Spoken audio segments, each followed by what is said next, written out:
Рахмет саған, ана.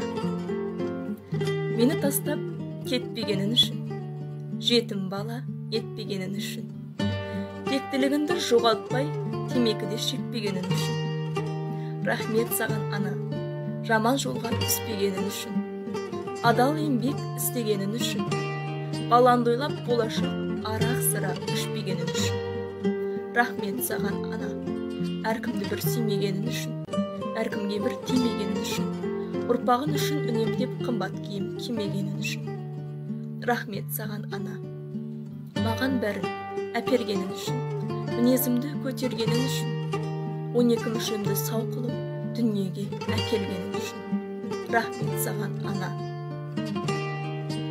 Кінәм болса кешіргенің үшін, ауыр бейнет кешіргені үшін, ауырмайтын аман сау адам қылып өсіргенің үшін. Рахмет саған, ана.